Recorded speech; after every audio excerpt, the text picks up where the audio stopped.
nggak suka belajar sambil duduk. Aku suka jalan-jalan, tapi aku suka belajar. Aku lebih asik menggambar.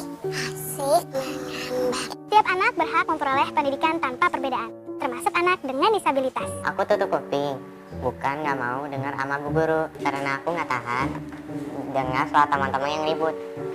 Aku kurang suka pelajaran matematika, aku lebih suka membaca sama main basket. Bu Guru, aku nggak bisa melihat, tapi aku tetap ingin belajar.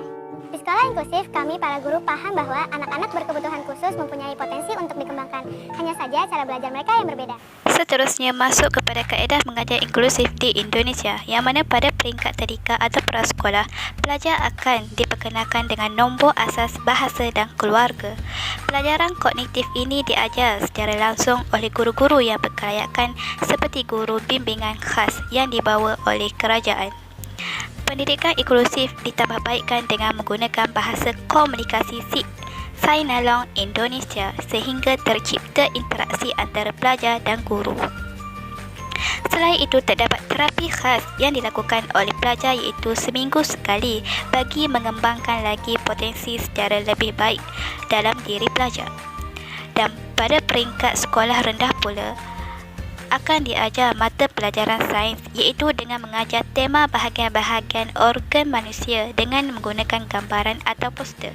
Kerjasama antara guru dan guru khas dapat memberi hasil yang lebih berkesan dalam memudahkan pembelajaran yang mana dipelajari oleh pelajar yang mempunyai masalah dari segi autism, pekak dan lambat dalam pembelajaran. Dan akhir sekali, pada peringkat sekolah menengah pula, pelajar akan diajar cara membaca teks dalam bahasa Inggeris dan pelajar akan mempelajari subjek bahasa yang mana merupakan cara berkesan kerana memberi kebebasan kepada mereka untuk berkomunikasi antara satu sama lain. Kerana komunikasi bahasa Sinalong diajar dalam proses pelajaran ini dan guru-guru sentiasa mendampingi pelajar dalam setiap proses pembelajaran. Seterusnya, dasar inklusif yang digunakan di Indonesia. Pada Undang-Undang Dasar 1945 Pasal 32 Ayat 1 yang menegaskan setiap warga berhak mendapatkan pendidikan. Undang-Undang Dasar 1945 Pasal 32 Ayat 2 yang menegaskan setiap warga dan anak wajib mengikuti pendidikan dasar dan pemerintahan wajib membiayainya.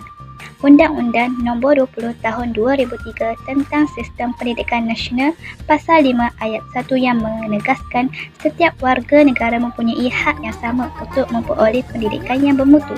Maka undang-undang inilah yang menjadikan bukti kuat hadirnya pendidikan inklusif di tengah masyarakat. Seterusnya, susun atur meja dan kerusi di dalam kelas inklusif. Terbahagi kepada dua susunan iaitu bentuk U dan bentuk kumpulan. Yang pertama ialah susunan berbentuk U. Susunan ini dibentuk adalah untuk memudahkan komunikasi antara guru dengan murid maupun murid dengan murid itu sendiri. Selain itu, susunan ini juga tidak menghalang daya penglihatan murid di depan ketika guru sedang mengajar. Di samping itu, murid juga akan lebih mudah untuk memahami melalui gerak bibir kerana guru akan senang untuk bergerak dari satu murid ke murid yang lain. Dan akhir sekali, guru akan lebih mudah untuk mengawal murid kerana mereka duduk secara berkumpulan dan teratur. Seterusnya, susunan yang kedua pula adalah secara berkumpulan. Berkumpulan ini bermaksud setiap murid akan dibahagikan kepada beberapa kumpulan kecil yang terdiri daripada 4 murid sahaja. Susunan ini pula dibentuk agar memudahkan pembelajaran secara bergambar dan video. Guru-guru akan mengambil tempat dalam kumpulan dan memulakan pembelajaran. Selain itu, kelas juga akan lebih kemas dan luas sekaligus akan memudahkan pergerakan murid. Susunan ini sangat sesuai untuk murid yang mempunyai masalah autistik. Akhir sekali, kemahiran sosial akan meningkat antara sesama ahli kumpulan dan kumpulan yang lain. Pendidikan di Indonesia berasaskan 3 pilihan iaitu sekolah luar biasa, sekolah inklusif dan pendidikan non-formal. Indonesia merupakan salah satu negara yang menjalankan pendidikan inklusif di negaranya pada tahun 2009. Setelah menandatangani Konvensyen Hak Orang Kurang Upaya pada 30 Mac 2007 di New York sebagai tanda kesungguhan dalam melindungi, memenuhi dan memajukan hak-hak orang kurang upaya, Menteri Pendidikan dan Kebudayaan Indonesia telah memberi solusi baru dalam sistem pendidikannya dengan melaksanakan pendidikan inklusif. Menurutnya, pelaksanaan pendidikan inklusif ini adalah sebagai sistem penyelenggaraan pendidikan yang memberikan kesempatan kepada semua pelajar yang memiliki kelainan dan potensi kecerdasan atau bakat istimewa untuk mengikuti pendidikan secara bersama-sama dengan pelajar yang normal. Antara masalah-masalah pelajar dalam pendidikan inklusif di Indonesia ialah sindrom Down, masalah penglihatan iaitu buta, masalah pendengaran iaitu pekak, masalah fizikal dan kesihatan lain serta disleksia.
Pertubuhan yang turut membantu pendidikan inklusif di Indonesia ialah Southeast Asian Ministers of Education Organisation for Special Educational Needs (SIMIOSEN).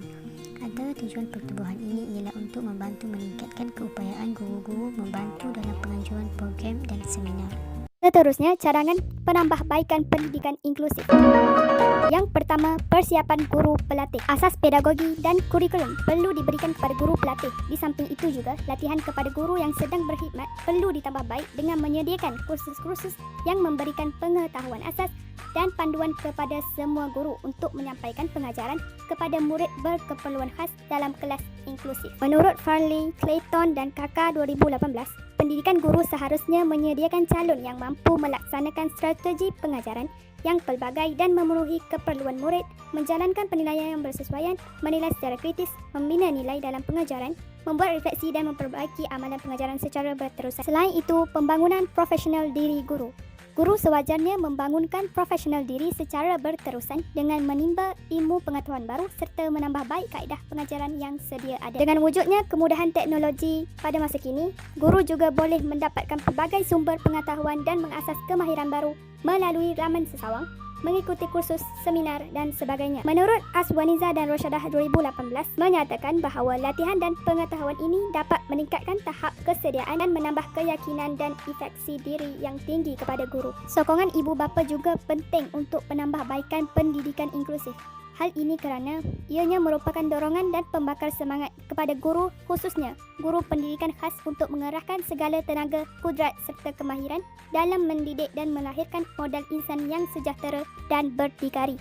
Oleh itu, pendedahan dan informasi tentang pelbagai inisiatif daripada pihak Kementerian Pendidikan Malaysia KPM untuk meningkatkan lagi kebolehan murid berkeperluan khas perlu diwar-warkan supaya ibu bapa faham dan mereka mampu untuk bekerjasama dengan pihak yang berkaitan supaya kebolehan anak mereka dapat ditingkatkan lagi. Yang terakhir, sokongan pentadbir. Pelbagai program berbentuk kemahiran pentadbiran murid khas perlu dipergiatkan lagi ke seluruh pelosok sekolah. Pihak yang berperanan seperti pihak Jabatan Pendidikan Khas perlu memantapkan lagi persefahaman serta penyampaian maklumat tersebut secara berterusan dan lebih telus. Hal ini demikian bagi menyelaraskan lagi kefahaman antara pihak pentadbir dan juga pihak pengurusan dalam mengendalikan urusan dan hal-hal berkaitan dengan murid berkeperluan khas. Dengan alternatif tersebut, ianya dapat melicikkan lagi proses pengurusan dan memudahkan khususnya guru pendidikan khas untuk menambah baik pengajaran dan pembelajaran murid tanpa sebarang halangan yang tidak sepatutnya.